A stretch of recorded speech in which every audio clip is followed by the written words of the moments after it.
In the bustling town of Uromi, nestled in the heart of Edo State, Nigeria, where the red earth pulsed with the rhythm of Esan culture, the sun rose over a community alive with the chatter of market women, the laughter of children chasing kites, and the steady beat of mortars pounding yam.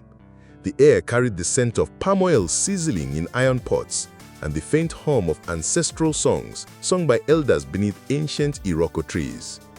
Uromi was a place where tradition and modernity danced together, where young men in starched agbada drove shiny okadas, and women adorned with coral beads swayed to the latest Afrobeats. Yet, beneath this vibrant surface, whispers of unease stirred, for a shadow had fallen over the town, a shadow named Esohe. Esohe arrived in Uromi on a dusty afternoon, stepping off a bus from an unknown place. Her beauty was like the moon breaking through a stormy sky, radiant, undeniable, and slightly unsettling. Her skin gleamed like polished ebony, her eyes held the depth of a starless night, and around her waist a string of intricately woven beads, red, black, and gold, clinked softly with every step. The women in the market paused, their baskets of tomatoes and okra forgotten, as Esohe walked by, her wrapper swaying like the waters of the Aurelia River. The men too were spellbound, their voices trailing off mid-bargain. "Who is she?" they murmured. "Where does she come from?" But Esohe offered no answers, only a smile that promised secrets. She settled in a small house at the edge of town, near the sacred grove where the ancestors were said to whisper through the leaves. The house was modest, but Esohe adorned it with strange charms. Cowrie shells strung across the doorway, a clay pot that seemed to hum faintly at night, and a small shrine where she burned herbs that filled the air with a sweet, dizzying scent. The townsfolk were curious but wary. "She is too beautiful," said Mama Osas, the oldest woman in Uromi, her voice sharp as she stirred her egusi soup. "Beauty like that hides something, and those waist beads, she wears them like a charm, not a decoration." The younger women laughed, dismissing Mama Osas as superstitious, but the elders nodded gravely. In Esan culture, waist beads were more than adornment. They were symbols of femininity, protection, and sometimes power. But Esohe's beads were different. They seemed alive, catching the light in ways that made your eyes linger too long. Soon, stories began to spread. First, it was Chief Okosun, the wealthy palm oil merchant whose laughter once boomed across Uromi's market square.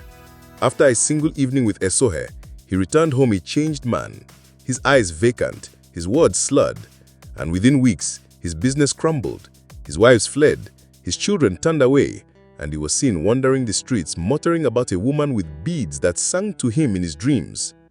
Then came Emeka, the town's most skilled blacksmith whose hammer once shaped iron with the precision of a god. After meeting Esohe at a festival, he stopped working, claiming his hands no longer obeyed him. His forge grew cold, and his savings vanished as if carried away by the wind. One by one, Uromi's strongest men, traders, farmers, even the proud warrior Omoregbe, fell under Esohe's spell, their glory stolen, their lives unraveling like a poorly woven mat. The townsfolk whispered of juju, of dark magic woven into Esohe's beads.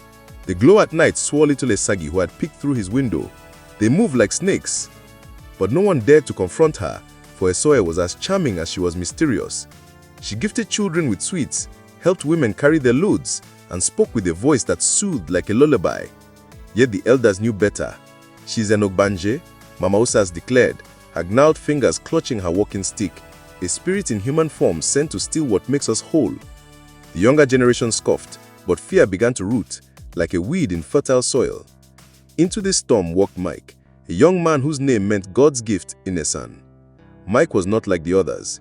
He was neither the richest nor the strongest, but he carried a quiet strength honed by years of tending his late father's farm and listening to the stories of his grandmother, a revered Dibia, who spoke with the ancestors. Mike's eyes were sharp, his mind sharper, and his heart guarded by a charm his grandmother had given him. A small pouch of herbs and stones tied around his neck. "This will protect you from what seeks to take your light," she said before passing. Mike had laughed then, but now as he watched Uromi's men fall, he clutched the charm tightly. Mike first saw Esohe at the annual New Yam Festival, where the town gathered to celebrate the harvest. The air was thick with the scent of roasted yams and the rhythm of ogene drums. Esohe danced in the center of the square, her waist beads glinting like stars, her movements fluid as the river. Every eye was on her, but Mike noticed something others missed. Her shadow moved before she did, as if it had a will of its own. His grandmother's stories flooded back, tales of spirits who walked among men, stealing their destinies to feed their own hunger. Mike resolved to uncover Esohe's secret, not out of desire, but out of duty to his town. He began by observing her. Esohe was generous, but her kindness always came with a price. She would visit a man's home, share a meal, and leave him entranced, his eyes following the sway of her beads. He noticed that she never stayed long, and she never spoke of her past. He followed her to the market, where she bought nothing but strange herbs from a silent vendor who only arrived when she did. He watched her house at night, hidden in the shadows of the Iroko Grove, and saw the faint glow of her beads through the window, pulsing like a heartbeat. Once he swore he heard a voice, not hers, whispering from within. Determined to act, he sought Mama Usa's counsel. The old woman sat by her fire, her eyes glinting with wisdom. "Those beads are not made trinkets," she said. "They are bound to her by a pact with the spirit, perhaps Mami Wata herself. They steal the chi, the life force of men, feeding her power. But every pact has a weakness. Find it or Uromi will fall." She gave him a small gourd of black powder, a mixture of sacred herbs and ash from the grove. "Sprinkle this on her beads when she's distracted," she said. "It will reveal her true nature." Mike devised a plan. He approached Esohe at the market, offering to carry her basket. She smiled, her eyes probing his, but Mike kept his gaze steady, his charm warm against his chest. "You are different," she said, her voice like honey. "Most men tremble when they speak to me." Mike laughed, hiding his unease. "I'm just a farmer," he said, "nothing special to steal." Esohe's smile faltered, but she invited him to her house for dinner, as he had hoped. That evening, under the flickering light of an oil lamp, Esohe served Mike a meal of pounded yam and vegetable stew. The air was heavy with the scent of her herbs, and her beads clinked as she moved, each sound tugging at Mike's senses. He felt the charm around his neck grow hot, grounding him. They spoke of small things, the harvest, the weather, but Mike steered the conversation carefully, asking about her beads. "They're beautiful," he said. "Did your mother make them?" Esohe's eyes darkened. "They were a gift," she said curtly, "from someone powerful." As the night deepened, Esohe's demeanor changed. She leaned closer, her beads glinting, and Mike felt a pull, like a tide drawing him under. His vision blurred, but the charm burned against his skin, snapping him back. Feigning a stumble, he knocked over a clay pot, and as Esohe bent to pick it up, he sprinkled Mama Usa's powder on her beads. The effect was immediate. The beads glowed fiercely, then writhed like living creatures emitting a low, anguished wail. Esohe screamed, clutching her waist, and her shadow twisted, revealing a form that was not human, a serpentine figure with eyes like burning coals. "Who are you?" Mike demanded, stepping back. Esohe's face contorted, her beauty melting into something ancient and terrible. "You dare challenge me," she hissed, her voice no longer her own. "I am bound to the river, to the one who gave me these beads. I take what men owe, their pride, their glory, for they take without giving." Mike stood firm, clutching his charm. "You steal their chi, their destiny. Uromi suffers because of you." The spirit within Esohe laughed, a sound like breaking glass. "And what will you do, farmer? Your charm cannot undo my pact." But Mike remembered his grandmother's words. Every spirit has a weakness. He noticed the clay pot Esohe had dropped. It was the same one that hummed that night. Acting on instinct, he grabbed it and smashed it against the floor. A gust of wind erupted, and the beads around Esohe shattered, their fragments scattering like stars. Esohe collapsed, her figure shrinking, her beauty fading into that of an ordinary woman.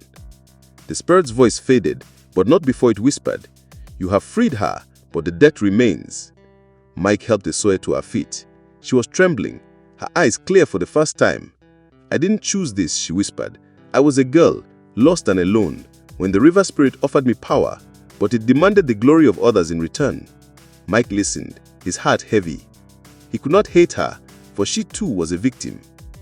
The next day, Esohe left Uromi, her head bowed, her waist bare of beads. The men she had ensnared began to recover, their eyes clearing, their strength returning. The town buzzed with the story of Mike's bravery, but he refused praise. "It was not just me," he said. "It was the wisdom of our elders, the strength of our ancestors." Mama Usa smiled, her eyes proud. "You have reminded us," she said, "that true glory lies in protecting our own." Uromi returned to its rhythm, but the tale of Esohe and her beads became a warning, passed from mother to daughter, elder to youth. Never trust beauty that blinds, they said, for not all that glitters is gold. And in the quiet moments, when the wind whispered through the Iroko grove, some swore they heard the river spirit, still searching for a new host to carry its curse.